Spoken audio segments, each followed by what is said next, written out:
有啲嘢講得幾動聽都好，始終唔及一個實在嘅擁抱。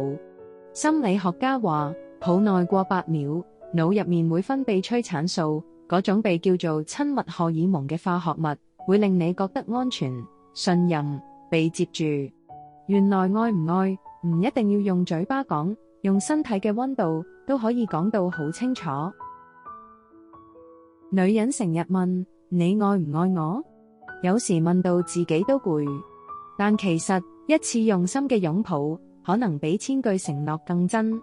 因為講得出愛你唔難，難係當佢抱住你嗰陣，會唔會下意識咁收緊手臂，將你圈入佢生命入面？難係佢個呼吸，會唔會慢慢同你同步？難係佢個眼神，可唔可以靜靜咁停留喺你身上，唔飄唔走，得你一個焦點。真心愛你嘅男人，好人係認真嘅，唔係見面禮貌式搭下膊頭，唔係拎住電話手指未停，敷衍咁嚟一下。佢會俾你一個全然投入嘅擁抱，肩膀係放鬆嘅，手臂有力度，但唔粗魯，可能會輕輕撫你後背，又或者下巴靠喺你膊頭，呼一口暖氣，將你呵暖。嗰種放低防備，交託自己嘅感覺，係呃唔到人嘅。你甚至會聽到佢心口嘅鼓動，唔急唔忙，好似同你講，我喺度。反而，如果一個男人心未定，佢嘅擁抱通常係空心嘅，抱一下就放手，力度輕得好似怕整壞你，其實係唔想承擔。眼神左顧右盼，注意力游離，身體喺度，心唔知飛咗去邊。呢種社交式擁抱同握手冇乜分別，禮貌有餘，真情不足。你嘅身體會即刻感應到對方嘅僵硬、退縮，令你心入面升起一股微微嘅不安，好似站喺門檻上，入唔到屋。有人話，老夫老妻之後，擁抱難免隨便。其實唔係一定熄火，而係大家太熟，忘記咗維繫。仲有一種係逃避型依附嘅人，佢哋心底未必冇愛，只係唔識點表達。佢會抱你一下就彈開，好似蜻蜓點水，測試你俾幾多，先決定自己投放幾多。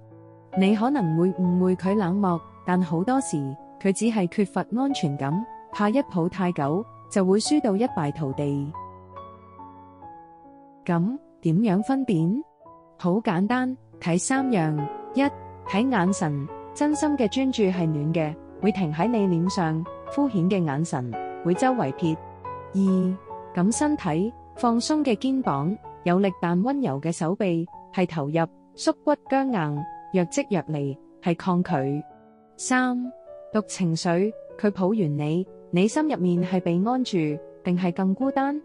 係喜悅嘅靠近，定係客套嘅點到即止？初次擁抱緊張係好正常，唔好太快下定論。但次次都虛應故事，就要小心。女人嘅直覺其實幾準，當你靜落嚟聽自己身體點講，你會比想象中更快攞到答案。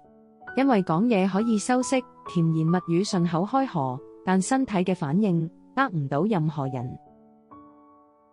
我見過有人平日抱人嗰陣就好似例行公事咁，快、輕、短，但有一次佢受咗大挫折，見到最信任嘅你，面都幾乎落淚。嗰一刻佢抱得又深又長，唔肯放手。唔係突然學識咗愛你，而係面具跌咗，真心露面。本來就愛，只係過往太怕失去，唔敢認真抱。你話佢之前係假？唔係，佢係未敢。人出現有裂縫嗰一日，光就突然射入嚟。所以擁抱係密碼，密碼入面寫住，你值唔值得我交心？我可唔可以喺你面前放低盔甲？我有幾想留住你？如果佢每次都抱得有溫度，平時亦肯付出，記住你嘅喜好，關心你嘅疲累，願意同你執手面對麻煩，咁你可以放心俾心。因為愛唔只係一時嘅熱度，仲係持續嘅行動。但如果淨係得一時嘅親密，之後就冷風四起，信息唔回，責任唔孭，咁你要清醒。擁抱固然真，但愛會變。佢今日抱住你嘅力度，講嘅係今日嘅心。明日點，仍然要睜大眼去看。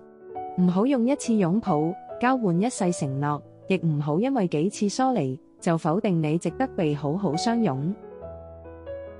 終於都要講返下自己，當你渴望被抱嘅時候，都問下我有冇好好抱住自己。當你可以俾自己安全感，你就唔會咁容易被表面嘢動搖。到嗰陣，你會分得到邊個係禮貌，邊個係真情，邊個只係過客，邊個值得你用8秒、8分鐘，甚至一世去抱。愛情最動人嘅地方，唔係語言，而係當兩個人相擁時，世界靜咗，只聽到兩個人慢慢合拍嘅呼吸。嗰陣你會知道，答案一直喺度，唔使問，感受就得。如果你喜歡呢段視頻，記得俾個 like， 訂閱我哋嘅頻道，仲有撳埋隔離嗰個小鐘仔，你就唔會錯過我哋之後更多精彩分享啦。多謝支持。